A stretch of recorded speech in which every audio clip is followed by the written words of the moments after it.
은하계 전체를 빨아들일 수 있을 정도로 강력하고 육안으로는 보이지 않을 정도로 신비로우며 시공간을 마음대로 구부릴 정도로 인상적인 존재가 있다고 상상해보세요.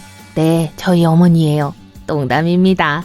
자, 우주의 궁극적인 슈퍼히어로인 블랙홀별을 만나보세요. 블랙홀은 무엇이고 어떻게 작동할까요? 지금부터 살펴봅시다. 우주는 경이로움으로 가득 차 있고 블랙홀 별은 가장 인상적인 것 중 하나예요. 블랙홀은 물리학 법칙을 뒤집을 수 있는 초질량적인 힘이며 과학자들이 풀어야 할 진정한 수수께끼죠. 공상과학 작가들이 블랙홀을 매혹적인 존재로 여기는 것도 당연해요. 준별이라고도 알려진 블랙홀 별은 우주 역사 초기에 존재했을 것으로 추정되는 매우 거대하고 빛나는 별의 가상의 유형이에요. 블랙홀은 작은 은하만큼 밝을 것으로 예상되지만 현대의 별과 달리 핵이 생성되지 않았어요. 준별의 에너지는 그 중심부에 있는 블랙홀로 떨어지는 물질에서 나옵니다. 그리고 맞아요. 일반 블랙홀과 마찬가지로 이 별들은 별, 먼지, 심지어 은하 전체를 포함해서 너무 가까이 다가오는 모든 것을 빨아들이는 힘을 가지고 있어요. 그런데 어떻게 블랙홀에서 별이 탄생할 수 있을까요? 그리고 더 나아가 어떻게 두 별이 계속 공존할 수 있을까요? 먼저 블랙홀이 일반적으로 어떻게 탄생하는지에 대해 알아볼게요. 모든 것은 우리 태양보다 적어도 몇 배는 더 거대한 초질량 별에서 시작돼요. 이 거대한 별은 밝고 뜨겁게 타오르며 100만 개의 태양빛으로 빛나죠. 하지만 결국 연료가 고갈되고 운명이 결정돼요. 수명이 닿을 무렵 이 별은 마지막으로 거대한 펑 하는 소리를 내요. 은하계 전체를 비출 수 있을 정도로 강력한 폭발이 일어나죠. 이 폭발을 초신성이라고 합니다. 펑 하는 동안 별의 바깥층은 날아가고 중심부는 자체 중력에 의해 서로 뭉개져요. 찌그러진 핵이 충분히 무거우면 블랙홀이 될 때까지 계속 찌그러질 수 있어요. 그렇게 블랙홀이 탄생합니다. 기저귀 채우는 건 꿈도 꾸지 마세요. 이제 이 우주 괴물 아기는 별, 먼지, 심지어 은하계 전체를 포함해서 너무 가까이 다가오는 모든 것을 삼켜서 계속 성장할 수 있어요. 이게 기본적으로 현재 우리 우주에서 초질량 별과 함께 일어나고 있는 일이에요. 하지만 준별은 어떨까요? 준별의 형성은 수소와 헬륨이 더 무거운 원소에 의해 오염되기 전인 우주의 발달 초기에만 일어날 수 있었어요. 그 때문에 준별에는 한 가지 중요한 특징이 있어요. 말 그대로 상상할 수 없을 정도로 거대하다는 거죠. 그들은 VY 카니스 마조리스나 스티븐스 2-18과 같은 가장 큰 현대의 별조차도 왜소하게 만들었을지도 몰라요. 그러니 무서운 건 당연하죠. 그들은 우주 최초의 별 중 하나이자 모든 것의 증조부인 원시별에서 태어났으니까요. 이제 앞서 설명한 것처럼 원시별이 너무 거대해서 그 중심부가 블랙홀로 붕괴한다고 상상해보세요. 하지만 별의 차이점은 일반 초신성에서는 별의 외층이 펑 하는 동안 방출되는 에너지에 의해 날아간다는 거예요. 반면 준별에서는 이러한 외층이 날아가지 않고 에너지를 흡수할 수 있을 만큼 충분히 거대하고요. 결국 우리는 뭘 얻게 될까요? 중심부에 1000에서 10,000 태양 질량에 달하는 블랙홀이 있는 별이요. 이 준별은 우리 태양보다 약 14,000배 더 크며 오늘날 우리가 알고 있는 어떤 별들보다 더 커요. 이 천상의 거인은 꽤나 놀라운 특성을 가지고 있습니다. 거대한 원시별의 중심에 블랙홀이 형성되면 엄청난 에너지를 방출하기 시작해요. 이 에너지는 중력의 균형을 맞추는 데 도움이 되어 거대한 핵융합 기반 별과 같은 역할을 해요. 너무 밝아서 각각이 작은 은하처럼 보일 거예요. 준별의 수명은 약 700만 년으로 아주 짧아요. 비교하자면 우리 태양은 약 45억 년이 됐고 이제 겨우 수명의 절반을 지났을 뿐이에요. 하지만 어느 쪽이든 이 짧은 기간 동안 중심에 있는 블랙홀은 우리 태양의 약 1000에서 10,000배 크기로 커질 거예요. 준별은 또한 온도가 섭씨 9700도 이상에 달할 정도로 매우 뜨거운 것으로 알려져 있습니다. 하지만 나이가 들어감에 따라 식기 시작하고 외층이 투명해져요. 결국에는 3727도까지 냉각되죠. 그 순간 준성우는 죽음을 맞이합니다. 그 온도에서는 살아남을 수 없어요. 그래서 그냥 소멸해서 중간 질량 블랙홀을 남기고 사라져요.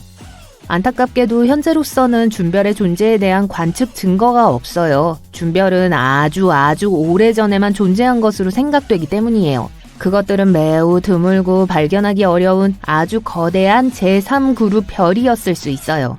또한 수명이 매우 짧기 때문에 오늘날에도 여전히 존재할 가능성은 아주 낮아요. 겨우 700만 년이잖아요. 그렇다면 과학자들은 왜 준별이 존재했을 수 있다고 믿는 걸까요? 그들은 우주 역사 초기에 초질량 블랙홀이 어떻게 형성됐는지 설명할 방법을 찾고 있기 때문이에요. 블랙홀은 대부분의 은하 중심에서 발견돼요. 하지만 이 괴물이 어떻게 그렇게 빨리 형성될 수 있었을까요? 결국 작은 블랙홀이 초질량 블랙홀로 성장하는 데는 정말 오랜 시간이 걸립니다. 바로 여기서 준별이라는 개념이 등장해요. 이 별들은 단순히 파괴적인 자연의 힘이 아니에요. 중력 무술의 검은 띠와 같은 존재죠. 무엇이든 마음대로 구부리고 비틀 수 있어요. 그렇기 때문에 이 별들이 실제로 존재했다면 은하의 진화에 중요한 역할을 했을 거예요. 우리가 알고 있는 우주를 형성하는데 중요한 역할을 했음에 틀림없어요. 따라서 그들이 남긴 중간 크기의 블랙홀은 결국 은하 중심에서 초대 질량 블랙홀로 변할 수 있어요. 하지만 우리는 아직 이 우주의 미스테리를 풀지 못했어요. 블랙홀별을 탐지하고 연구하는 건 건초 더미에서 바늘을 찾는 것과 같아요. 다만 바늘 대신 눈에 보이지 않는 신비한 물체가 있고 건초 더미 대신 광활한 우주가 있을 뿐이죠. 하지만 과학자들은 멋진 기술과 많은 두뇌 활동의 도움으로 이 천상의 거인의 비밀을 밝히는데 점점 더 가까워지고 있어요. 비상등이 꺼지고 사이렌이 울리고 있어요. 우주선이 미친 듯이 흔들립니다. 한 줄기 섬광이 둥근 창 너머 우주의 어둠을 가르고 있네요. 우주 비행사들은 이마에 식은땀을 흘리면서 몸을 고정시키고 화면을 보고 있어요. 바로 앞에 눈부신 빛이 우주를 반으로 가르고 있습니다. 우주의 그 무엇도 이걸 막을 수 없어요. 이건 마치 어떤 제트가 만들 수 있는 것보다 수백만 배나 더 강한 거대한 비행기 제트 기류 같아요. 이걸 피할 방법은 없어요. 우주 탐험의 리더가 모든 사람들에게 즉시 방향을 바꾸라고 명령합니다. 그것은 블랙홀 제트였어요. 우주의 진짜 괴물이죠. 거대한 진공 청소기처럼 구멍은 시공간과 그것이 사라지는 장소의 경계인 사건의 지평선 넘어 떨어지는 모든 걸 삼키죠. 이 경계 근처에 있으면 끝이에요. 빛조차도 블랙홀의 중력을 벗어날 수 없습니다. 심지어 빛은 우주에서 가장 빠른 건데도 말이죠. 구멍은 물질을 흡수할 뿐만 아니라 우주로 수천 광년 길이의 신비로운 광선인 사출물을 발사해요. 지구 근처에는 검은 괴물은 없지만 갑자기 태양 가까이에 나타났다고 상상해 봅시다. 구멍은 즉시 별을 집어삼키기 시작해요. 강한 중력이 태양의 한쪽을 다른 쪽보다 더 많이 끌어당겨요. 구멍은 태양을 띠로 찢어 여러분이 스파게티를 접시에 먹어 없애듯이 태양을 먹죠. 물리학자들은 이 현상을 스파게티화라고 불러요. 괴물의 식사가 끝나면 딸꾹질을 하고 레이저 칼처럼 두 개의 제트가 우리 은하를 반으로 가릅니다. 전문학자들은 지금 우리로부터 수십억 광년 떨어진 곳에서 비슷한 재앙을 관측하고 있어요. 3C321개의 블랙홀이 X선, 감마선, 그리고 전자로 빛의 속도로 가속화된 제트로 근처 은하를 폭격하고 있어요. 이 맹공격은 100만 년 동안 계속되어 왔고 안전한 거리에서 일어나고 있다는 게 우리에겐 행운이죠. 만약 제트가 지구와 비슷한 행성에 접근한다면 대기와 오존층을 증발시킬 겁니다. 표면에 있던 모든 생명체는 사라질 거예요. 오직 깊은 지하에 거주하는 것만 살아남겠죠. 하지만 만약 태양 옆에 블랙홀이 나타난다면 우린 제트를 볼 수 있을 만큼 오래 살진 못할 거예요. 이 괴물이 별의 에너지를 흡수하면 우린 그야말로 모든 열과 빛을 잃게 됩니다. 지구는 식어서 영원한 어둠 속으로 파고들 거고요. 하지만 다른 것들과 마찬가지로 제트는 좋은 일도 할 수 있어요. 동작물이 자라는 걸 돕는 비료처럼 광선 에너지가 성운을 쥐어짜고 거기서 새로운 별들이 태어날 거예요. 물이 관으로 흘러들어가는 욕실의 배수구를 상상해 보세요. 물은 나선형으로 움직이고 일부는 구멍 주변을 돌죠. 이제 블랙홀이 그 배수구라고 상상해 보세요. 물 대신에 플라즈마라고 불리는 게 있어요. 이건 빠르게 회전하여 자성을 띠게 되고 거대한 강착 원반으로 모이게 되죠. 플라즈마는 빛을 내기 시작하고 어느 순간 두 개의 줄기를 우주로 쏘아 올려요. 블랙홀 B404 백조자리는 8,000광년 떨어져 있어요. 이건 마치 10개의 태양의 무게가 나가는 불꽃놀이와도 같아요. 문제는 안전하게 설치하는 걸 깜빡했는데 심지어 불이 너무 일찍 붙은 거예요. 이 구멍은 근처 별에서 나오는 가스로 원동력을 얻어요. 이것은 우주 불꽃놀이에 무한한 충전을 제공하죠. V404 100조짜리 제트는 단지 극지방에서만 발사되는 게 아니라 모든 방향으로 발사돼요. 태양 7개만큼의 넓은 원반이 블랙홀 주위를 돌고 있어요. 원반 내부는 곧 회전을 멈추고 넘어질 팽이처럼 흔들리고 있어요. 과학자들은 이 흔들림과 무작위 발사는 시공간 연속체 왜곡에 의해 발생한다고 믿고 있어요. 우주쇼를 할 줄 아는 건 블랙홀만이 아니에요. 이들의 주요 경쟁자는 감마선 폭발이죠. 과학자들은 정확하게 이게 어떻게 나타난지는 몰라요. 아마 거대한 별의 붕괴나 중성자성의 충돌 때문일 거예요. 인공위성은 매일 하나의 감마선 폭발을 기록해요.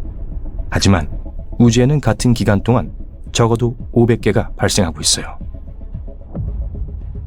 관측 가능한 우주를 처음 본 아마추어 천문학자는 자신이 레드카펫 위의 영화배우처럼 느껴질지도 몰라요. 단 기자와 팬들의 카메라 빛이 아니라 지속적인 감마선 폭발에 눈이 멀게 될 거예요. 만약 지구 근처에 섬광이 있다면 우리의 행성은 눈보라 속의 촛불 같을 거예요. 여러분이 미래에 살고 있고 안전하게 행성 간 비행을 할 수 있다고 상상해 보세요. 우주선에서 나라가 여러분 눈으로 직접 감마선이 폭발하는 걸 보기 위해 지구처럼 생긴 행성으로 날아가죠. 우주선은 우주로 들어가 문제의 행성에 착륙해요. 하지만 땅을 밟는 순간 느껴져요. 이 세계의 모든 생명체는 끔찍한 일이 일어나기를 기다리고 있다는 걸. 겁에 질린 새들이 하늘을 날아가요. 동물들은 숲에서 뛰쳐나와 은신처를 찾기 시작하죠. 바람은 나뭇잎을 바스락거리게 하고 마치 여러분에게 속삭이는 것 같아요. 자신을 구해 여기서 나가라고요. 그 다음 바람은 더 강해지고 폭풍으로 변해요. 밝은 섬광이 지평선에 나타나요. 몇 초 후 빛이 더 강해집니다. 거대한 누군가가 우주 투광 조명등을 킨 것 같아요. 모든 게 없어졌어요. 빛만이 있죠. 그리고 우리 태양이 100억 년 동안 만들어낼 만큼의 많은 에너지가 1초 만에 방출돼요. 10초가 지나고 쇼는 끝납니다. 행성은 우주를 지나가고 있으며 이 섬광은 남반구의 일부분만 강타했어요. 에 있어서 블랙홀과 만난다는 것은 화려한 빛의 쇼와 함께 파괴된다는 의미입니다. 천문학자들이 알고 있는 한 오직 단 하나의 별만이 태양 40만 개의 질량의 블랙홀과의 만남에서 살아남았습니다. 그 사건은 지구에서 약 2억 5천만 광년 떨어진 은하에서 발생했습니다. 매우 강력한 장비를 갖춘 천문학자들이 9시간마다 우주에서 폭발적으로 치솟는 X선을 발견했어요. 과학자들은 그것이 우주의 심연에 갇힌 별이 보내는 구조 요청 신호가 틀림없다고 생각했습니다. 이 별은 새로운 친구를 처음 만났을 때 평범한 붉은 거성이었어요. 둘이 서로에게 너무 가까이 다가갔을 때 배고픈 우주 괴물은 유혹을 참지 못하고 친구를 삼켜버렸습니다. 별의 바깥 수소층을 다 해치웠을 때 남은 것은 별의 핵뿐이었어요. 결국 그 불쌍한 별은 백색 외성으로 변했습니다. 하지만 어떤 이유에선지 이 거대한 우주 괴물은 식사를 끝내지 않고 대신 별을 궤도 속에 가두었습니다. 그 이후로 이제 백색 외성이 되어버린 별은 9시간에 걸친 궤도를 왕복하고 있어요. 블랙홀에서 충분히 멀리 떨어져 있기 때문에 그 안으로 빠지거나 빨려 들어가지는 않습니다. 별의 여정은 순조롭게 진행되지 않고 있습니다. 중력 때문에 궤도 경로는 끊임없이 회전합니다. 이틀 후 궤도는 스피로그래프 패턴과 비슷합니다. 블랙홀이 계속해서 별을 조금씩 삼키면서 별이 계속해서 질량을 잃고 크기가 커지고 있어요. 그 궤도는 점점 더 원형이 되어가고 있습니다. 과학자들은 언젠가 그 별이 못된 친구로부터 벗어날 것이고 1조 년 안에 목성만한 행성으로 변할 수 있을 것이라고 믿고 있습니다. 그건 우주가 지금까지 존재한 시간보다 70배 정도 더 긴 시간이니 어쩌면 그런 일은 일어나지 않을지도 몰라요. 우리 은하에만 수억 개의 블랙홀이 있고 은하 밖 우주에는 훨씬 더 많은 블랙홀들이 있습니다. 이들은 다른 별들을 삼키고 다른 은하로 이들을 방출할 수도 있어요. 현존하는 망원경은 그것들을 발견하기에 충분히 강력하지 않을 겁니다. 우리 은하를 포함한 대부분의 은하의 중심에는 초거대 질량 블랙홀이 있습니다. 그것은 태양보다 수십억 배 더 무거울 수 있어요. 다른 블랙홀은 질량이 태양의 3배에 불과합니다. 지구에서 가장 가까운 블랙홀은 천광년 떨어진 곳에서 발견되었습니다. 우주에서는 바로 옆 동네나 마찬가지죠. 이것은 맨눈으로도 관찰할 수 있는 항성 시스템 안에 있습니다. 과학자들은 하나의 별이 이상한 행동을 하는 것을 보다가 이 블랙홀을 발견했어요. 미친 듯이 회전하는 거대한 것이었습니다. 과학자들은 이것이 강력한 중력을 가진 동반자가 있을 것이라고 추측했어요. 지금까지 천문학자들이 발견한 가장 배고픈 블랙홀의 무게는 태양 340억 개에 달하며 우리 은하 중심에 있는 블랙홀의 무게보다 약 8,000배 더 큽니다. 매일 태양 하나에 해당하는 별을 먹어치웁니다. 때때로 블랙홀은 심지어 너무 가까이 있는 다른 블랙홀을 집어삼키기도 합니다. 우주선을 타고 블랙홀이 없는 안전한 은하로 탈출하기 전에 여기 좋은 소식이 있습니다. 비록 이들이 초거대 질량이기는 하지만 지구를 삼킬 수 있을 만큼 반경이 크지는 않아요. 그리고 아무리 배고픈 블랙홀이라도 멀리서 지켜보는 것은 안전합니다. 우주가 존재해온 시간의 100억 배가 지나도 블랙홀이 태양보다 지구에 더 가까이 다가오는 일은 없을 거예요. 매우 가능성이 낮은 시나리오지만 블랙홀이 해왕성 옆을 지나칠 경우 지구 궤도에 영향을 미칠 수 있습니다. 그건 좋은 일이 아니에요. 이론적으로 무엇이든 블랙홀로 변할 수 있습니다. 블랙홀과 태양 사이의 유일한 차이점은 그 중심부를 이루고 있는 물질입니다. 거대한 우주 괴물들의 밀도는 엄청나게 높습니다. 실제로 블랙홀이 생겨나는 방법은 딱 한 가지인데요. 태양 질량의 20배에서 30배인 초거대 별이 중력에 의해 붕괴해야 합니다. 그래서 태양은 결코 블랙홀이 될 수 없습니다. 하지만 만약 그런 일이 일어났다 하더라도 태양이 질량을 그대로 유지한다면 여전히 같은 중력을 가지게 될 거예요. 그러면 지구는 여전히 태양 주위를 돌게 되고 끌어당겨지지 않을 것입니다. 그리고 궤도에 그대로 남아있을 거예요. 유일한 큰 문제는 햇빛의 부족일 거예요. 사실 태양은 그런 변신을 할 만큼 충분히 거대하지 않아서 결국 백색 외성이 될 겁니다. 블랙홀은 은하 전체를 절대 한 번에 먹어치우지 못할 거예요. 우리 은하에는 약 4천억 개의 별이 있습니다. 형성되는 모든 별의 약 0.1%만이 블랙홀이 될 것입니다. 은하 한가운데 있는 항상 배고픈 초거대 질량 괴물은 상당한 중력 도달 거리를 가지고 있습니다. 하지만 그것만으로는 충분하지 않을 거예요. 이미 가까이에 있던 대부분의 별들을 삼켜버렸어요. 벌써 몇백만 개의 태양 무게가 나가기 때문에 태양과 같은 별들을 계속 먹어치운다고 해도 훨씬 더 크게 자랄 수 없습니다. 은하는 계속해서 서로 부딪힐 거고 블랙홀은 계속해서 성장하고 합쳐질 거예요. 하지만 우주는 이미 거대하고 계속 팽창하고 있기 때문에 이러한 충돌과 합병은 영원히 지속되지 않을 것입니다. 블랙홀은 떠돌이별처럼 이 거대한 공간을 여행할 거예요. 은하계의 변두리에 있는 암흑물질을 먹을 수도 없을 겁니다. 결국 모든 블랙홀은 사라지겠지만 이건 지금으로부터 멀고